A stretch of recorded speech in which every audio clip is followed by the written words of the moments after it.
Welcome back to another What If video. This is going to be part 2 to What If Deku was Archer Emiya. Now, basically, Emiya was completely replaced Deku. Inuzuka Midoriya does not exist. It's just Emiya.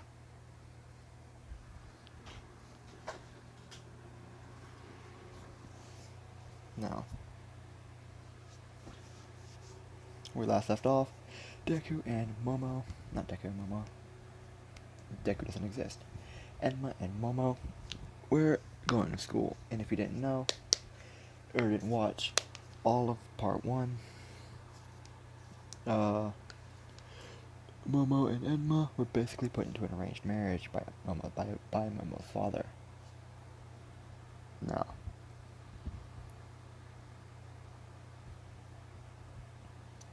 and if you want the backstory about how Enma got put into My Hero Academia universe, just go watch like the first 5 minutes of part 1. No.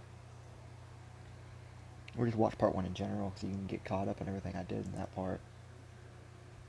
I went over how Enma got into My Hero Academia universe, and how he wants to be a hero, and about how he met and really got put in an arranged marriage with Momo. I basically went over everything, including the UA entrance exam. Now let's get back to it. So, Enma and Momo are walking into class, of course, being like the first 2 people there. That's not Aizawa. Then Enma already knows Aizawa's there, because he's an archer, for Pete's sake. He can also use clairvoyance to sense where people. No. He knew he was there because of his 2 special abilities, clairvoyance and that true mind thing.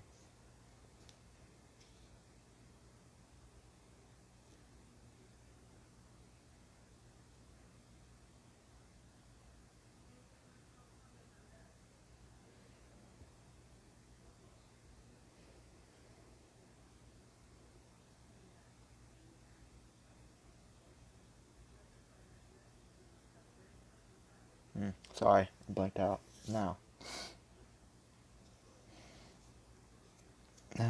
let's go with... Okay, so Emma and Momo would be talking, and Emiya would... I keep calling her Emma. Emiya would try to get Momo to create something new, instead of creating something that's already been made. That's what Emiya has Momo working on, seeing if she can create something new instead of focusing on items that can already be made.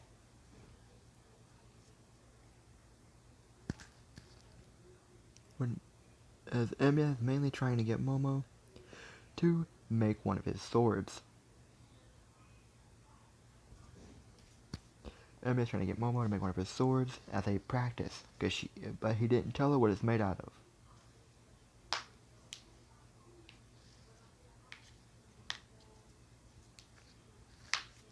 Now, she tries and tries, and eventually she makes the hilt of one of them.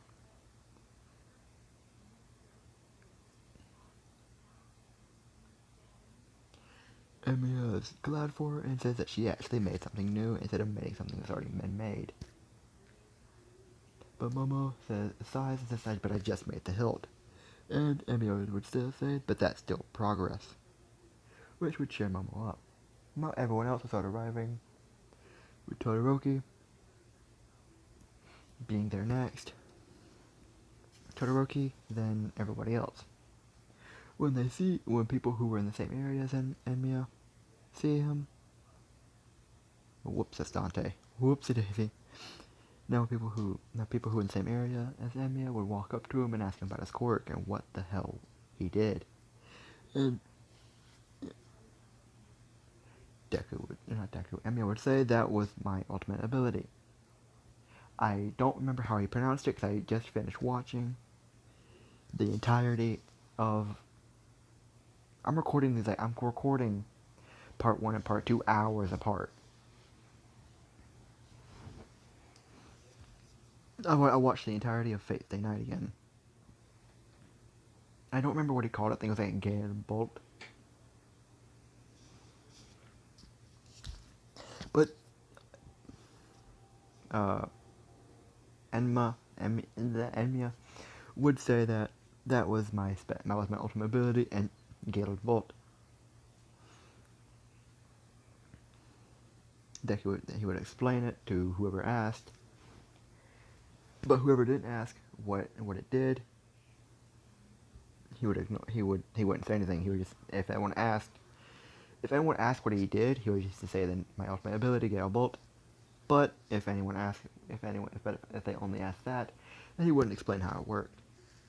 But if anyone asked how that worked and how he could do that, he would explain by just saying he filled it with power and shot it, and when it made contact with the 0-pointer, it exploded.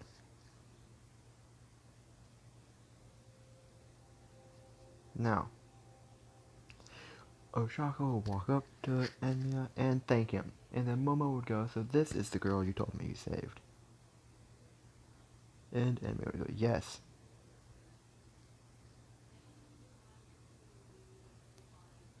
Now, Emiya and Momo would not reveal that they're put in an arranged marriage, but if anyone asks, they will say that they're dating.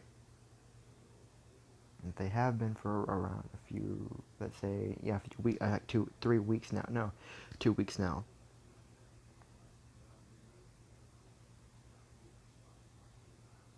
But that's only for people. But nobody really asked that. No one asked about the relationship. Not yet, at least.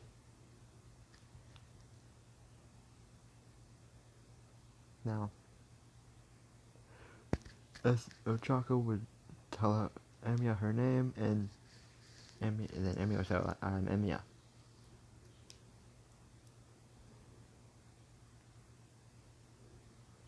And then Momo will also introduce herself as Momo Yayorozu. Then Aizawa would pop up and tell everyone that if you're here to be friends, then get out. And that whole thing happens. Then they're going to do the quirk apprehension test. Now, Aizawa throws Emiya the ball and says, "You got first on the entrance exam. What was your farthest throw in middle school?" Emiya lying and saying that 78 meters. Because it's been like literally, it's been years. I think Emiya in Fate Stay Night was in his 20s or 30s. I don't remember. I know he's older than his counterpart who's in high school. Now, Emiya. Now Aizawa would have thrown Emiya the ball and told him to throw the ball as hard as he can. Emiya saying okay. Now last time I did this, I haven't watched Fate Stay Night. But I rewatched it and I know how far the ball would go now. Emiya would put the ball on one of the swords he makes. He'll make an arrow and just put the ball on the arrow, make his bow, and Momo will say, "Yay!" Or Momo will say, "Finally, he pulled out that bow." He talks so highly about his bow skills, but he never uses his bow. He mainly uses weaker bows. I wonder what he can do with his actual bow. And then everyone else will question, what does she mean and how long has she known him? Momo will then explain as Emiya is getting prepared that Emiya lives at her place. It has been for the last 10 months, the last 10 months now. He's taught me how to fight and shoot a bow. He talks so highly of his bow skills, but never showed me his actual bow. He always would make a weaker bow. I wonder how far he would get with that thing. Emiya would smirk after overhearing what Momo was saying, and he would fire the arrow, launching it into space.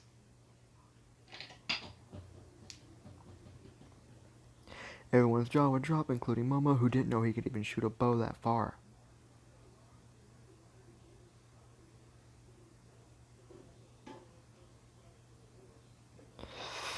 One second. There we go. Now, Momo would say, I knew you were good, but to be that good, dang. Dang, Emiya. Emiya would just say that that was one of my weaker shots. If I used an actual stronger shot, the ball would have exploded.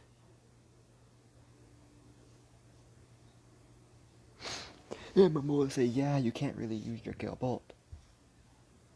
And Emiya would say, yes. But then also, Gale Bolt is not my strongest ability. It's my ultimate ability, but not my strongest. And he would also say that my strongest ability has nothing to do with my bow, but does have something to do with my quirk. Because you gotta remember, Emiya lies about his projection magic being a quirk.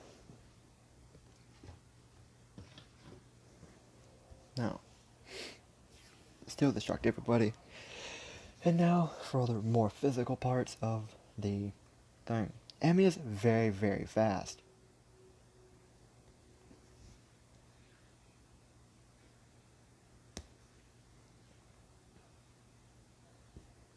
He's very fast and very physically strong. He can compete with Saber for a little, or he can compete with Saber, who has destroyed the ground just by moving. So when Emiya, during the race, as soon as Aizawa said go, the ground beneath Emiya's feet would break, and he would get 0.9 seconds. Shocking everyone. Momo's would get shocked a lot during this because she has not seen his full physical abilities.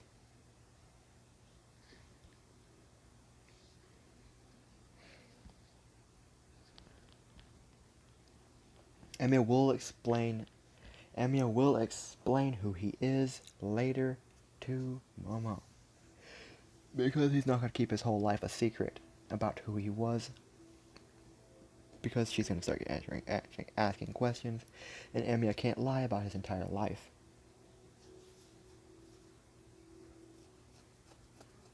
And this Emiya is sort of different from the one we saw in Fate Stay Night.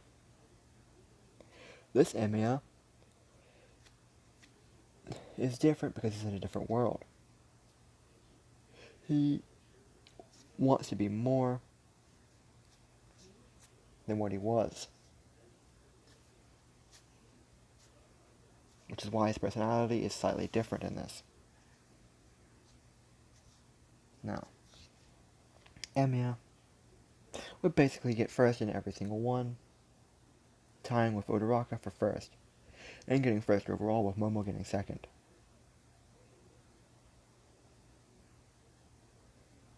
Momo would then walk up to Emiya and says, I knew you were strong, but to be this strong is just broken. Emiya would then say, yes, I might have a quirk, I might have a creation quirk, but I don't let my physical abilities lack.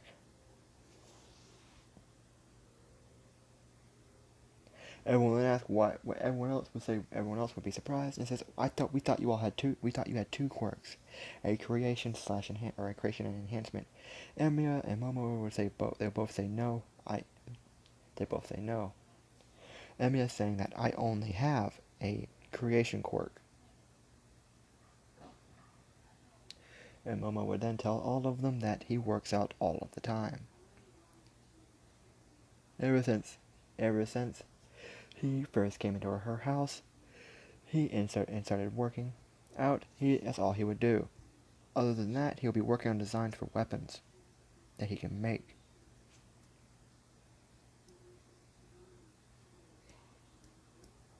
And then Momo would say I think he has about 3.25 worth of books now, worth of weapons. which would shock everybody. And then they would begin asking more and more questions, and then someone would ask, wait. And then someone would ask, are you two related? And Emiya would say no.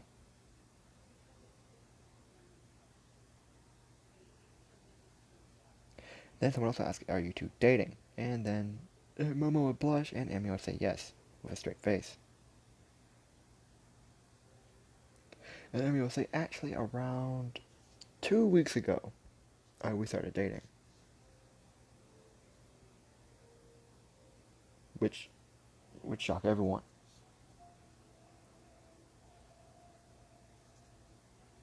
No.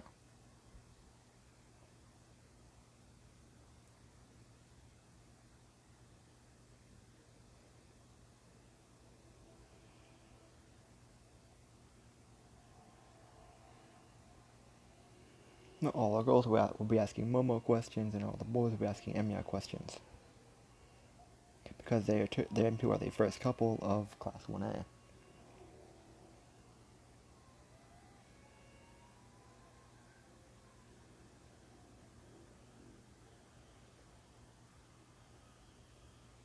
Oh no, it wasn't 2 weeks, it was 3 weeks. Anyway, still.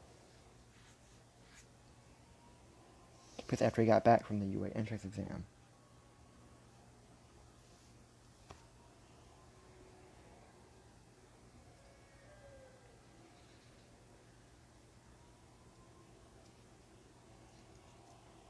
Now,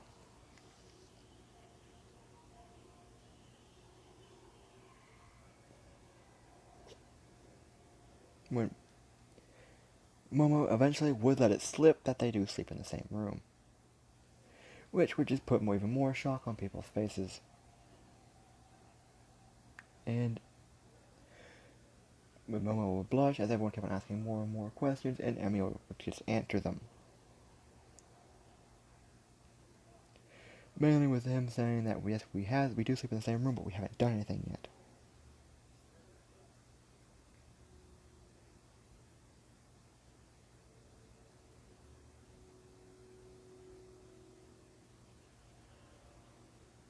Then let's say like Mina would ask if they've kissed yet, and Emma would say no.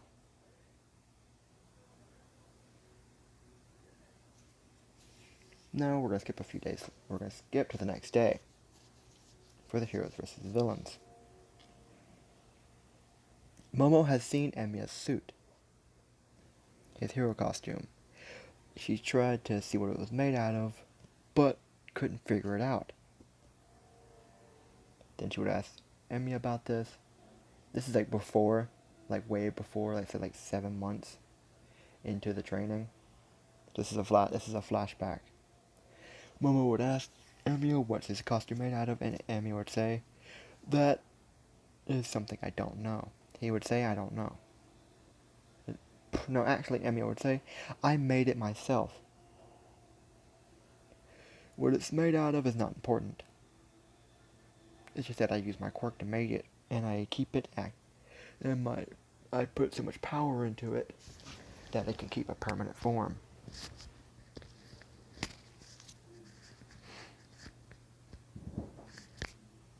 Now we're gonna cut back to when.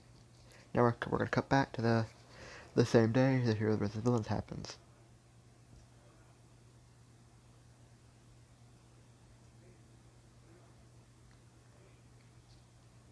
Now,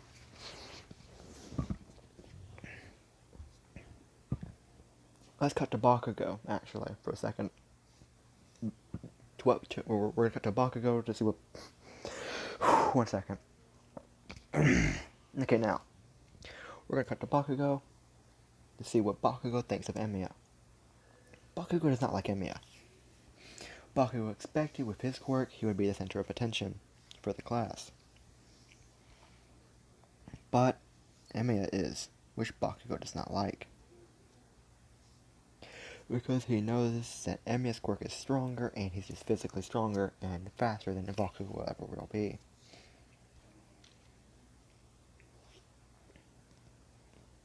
And Bakugo and Emiya also has a girlfriend. Bakugo does not. So basically, Emiya is doing everything better than Bakugo, which does not make him happy whatsoever. He's quite pissed at Emiya and wants to kick his ass. But we all know that Bakugo will not stand a chance against Emiya. Now,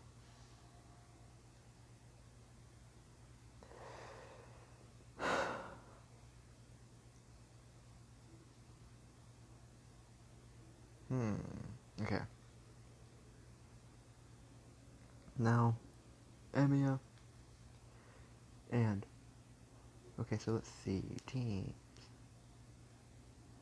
Let's change it up a little bit and put Momo and Emiya on the same team.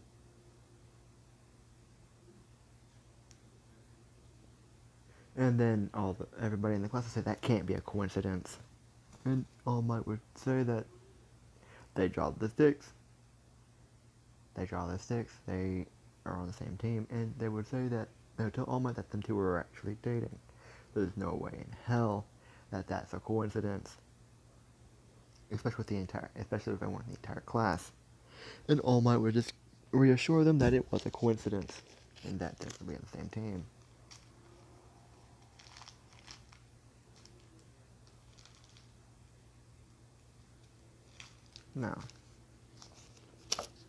Now, all the girls would start to appreciate Emma's costume for certain reasons. As you can see, his six-pack whenever he's wearing it.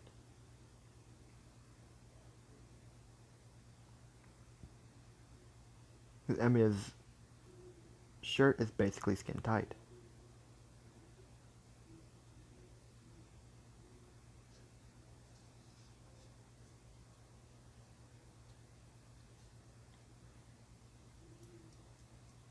All the girls would like this, but they're not going to make a move on him because they all know that Momo's dating him.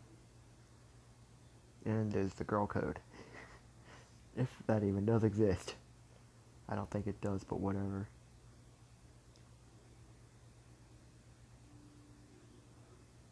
Ow.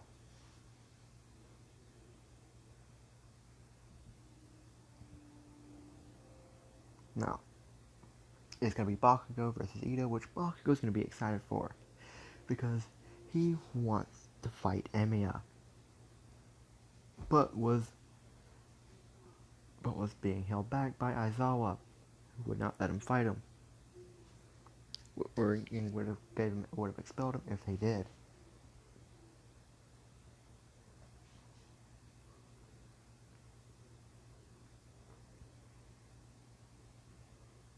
Now,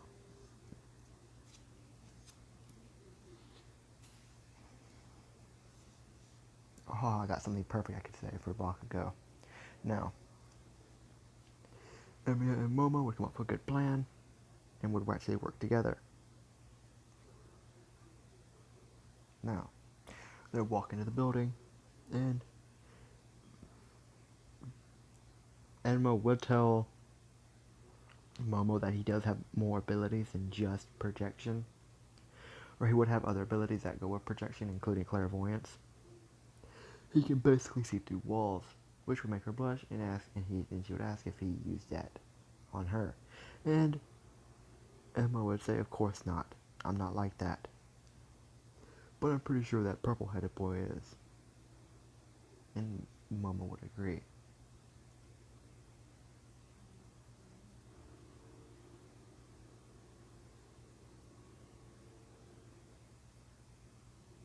Now,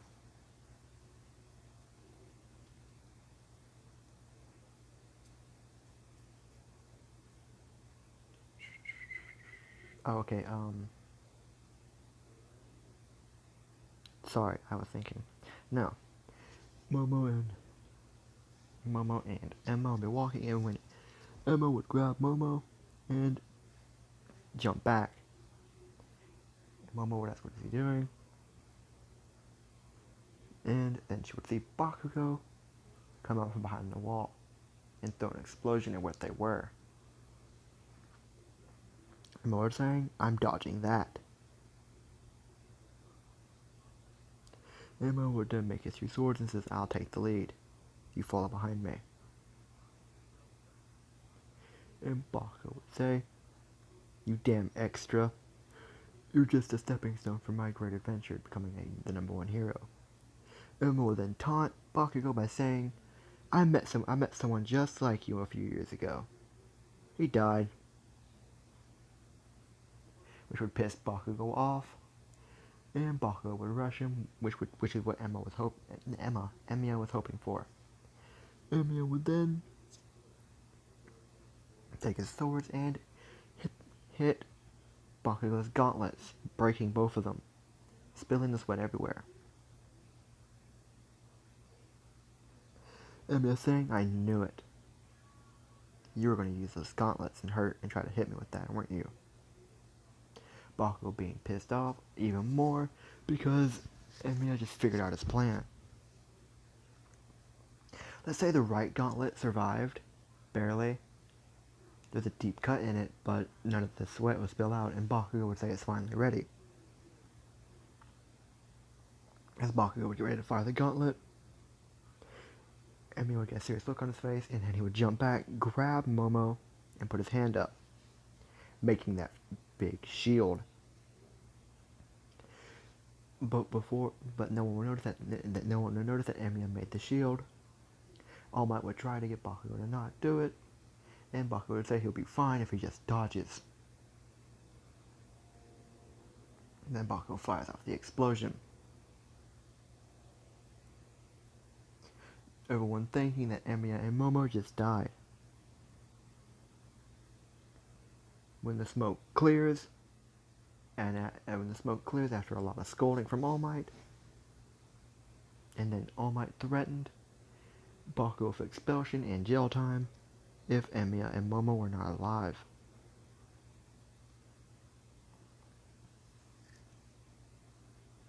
And then when the smoke clears, all you see is a pink glow, and the shield that Emiya can make is block the attack.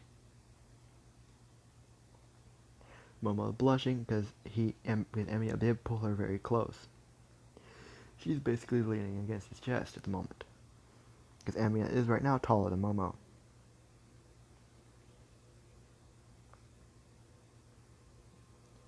Bakugo would get even angrier because he did not just survive, straight up blocked his most powerful explosion.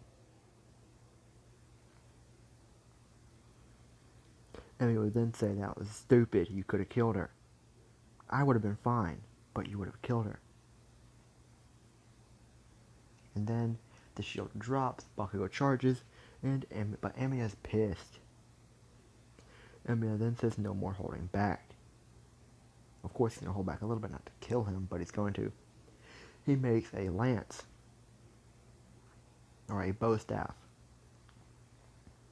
and proceeds to beat the living shit out of Bakugo, completely knocking him out with a single hit, but hit him again for good measure. And then he told Momo to wrap him up. Momo then wrapping him up, and then they move on. The building after shaking after that explosion, Ida would try to contact Bakugo to ask what just happened. With Bakugo not answering because of course he's knocked out now.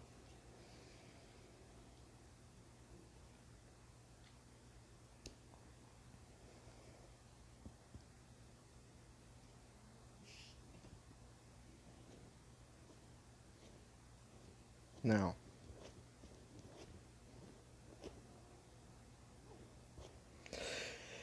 they would go and they would find the bomb. Then they see Ida. Emiya didn't really want to reveal his giant shield, but he had to protect Momo, who wouldn't have been able to dodge the attack. Ida would use reciprocal burst, and Emiya would just outspeed him, because Emiya can do that. Emiya's a lot faster than Ida. he basically, from what I know, he can disappear for literally 1 second and end up somewhere else, like, almost like short range teleportation if he just stops a short distance away. But Emiya is very, very fast, much faster than Ida will ever be with Super Simple Burst. Now,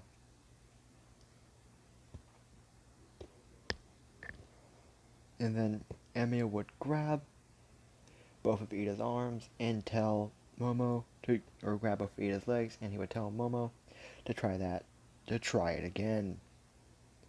Momo holds her hand